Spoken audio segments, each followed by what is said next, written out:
Halo teman-teman, perkenalkan nama saya Roslina Mutemba dengan NIM 2319036, Prodi Pendidikan Biologi, Universitas Kristen Wirawacana Sumba. Video ini saya buat untuk pemenuhan UAS Biologi Sel dengan dosen pengampu Fidriana Oktaviana Bano, SSI MPD. Pada video ini saya akan membahas siklus hidup sel, gambaran umum sel, interfase, meiosis, dan mitosis. Gambaran umum siklus sel. Sel merupakan satuan dasar struktural, fungsional, dan hereditas makhluk hidup.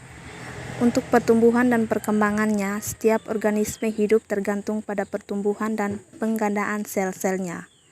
Pada sel organisme uniseluler, pembelahan sel artinya sebagai reproduksi, dan dengan proses ini, dua atau lebih individu baru dibentuk dari sel induk. Pada organisme multiseluler, individu baru berkembang dari satu sel primordial yang individu baru dikenal dengan nama zigot. Selanjutnya tumbuh dan berkembang menjadi individu baru. Pengertian siklus sel. Siklus sel adalah siklus kehidupan yang bertujuan untuk perkembangan dan pertumbuhan dari sel itu sendiri. Siklus sel diawali dengan pembelahan sel induk atau mother cell dan diakhiri dengan terbentuknya sel anak atau daughter cell atau kematian sel. Tahapan siklus sel. Interfase. Pada tahap ini terjadi proses persiapan dan penimbunan energi oleh sel untuk melakukan pembelahan. Kromosom pada sel tidak terlihat karena masih dalam bentuk kromatin, yaitu benang-benang halus yang tersusun atas molekul DNA, RNA, dan protein. Gambar siklus sel di mana pada gambar ini adanya fase G1, fase S, dan fase G2. Fase G1 di mana sel tumbuh membesar, organel disalin dan terbentuk dinding molekul.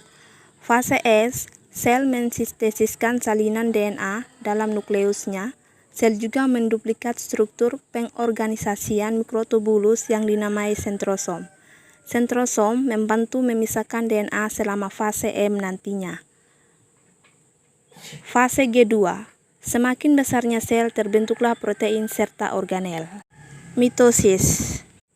Mitosis sel merupakan pembelahan sel yang melibatkan pembagian inti atau kromosom dan sitoplasma untuk membentuk dua anak sel yang identik secara genetik.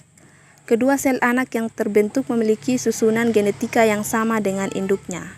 Berikut gambar pembelahan mitosis. Ada profase, metafase, anafase, dan telofase.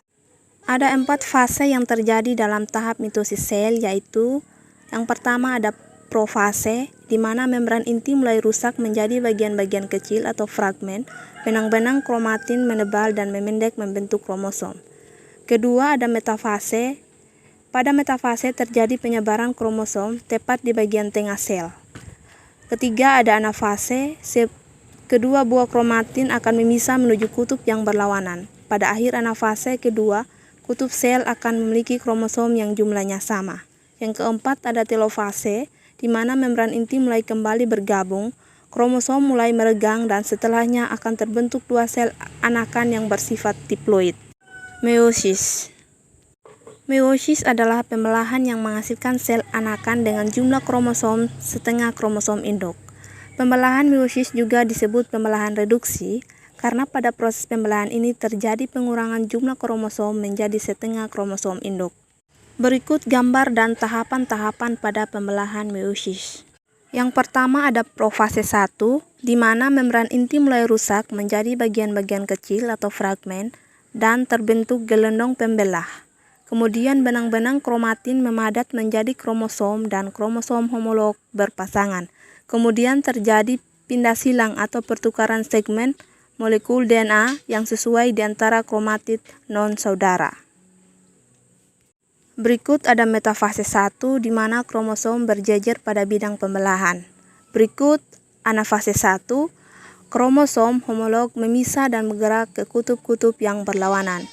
Berikut telofase 1, di mana kromosom homolog memisah dan bergerak ke kutub-kutub yang berlawanan.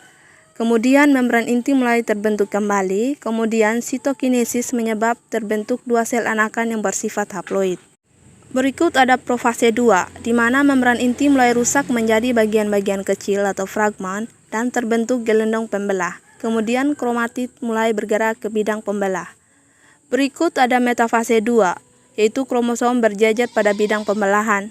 Berikut anafase 2, kromatid terpisah dan bergerak ke kutub yang berlawanan. Dan yang terakhir ada telofase 2, di mana nukleus terbentuk, kromosom terurai membentuk kromatin dan sitokinesis terjadi. Sekian penjelasan video saya. Jangan lupa like, subscribe, dan share video ini. Terima kasih.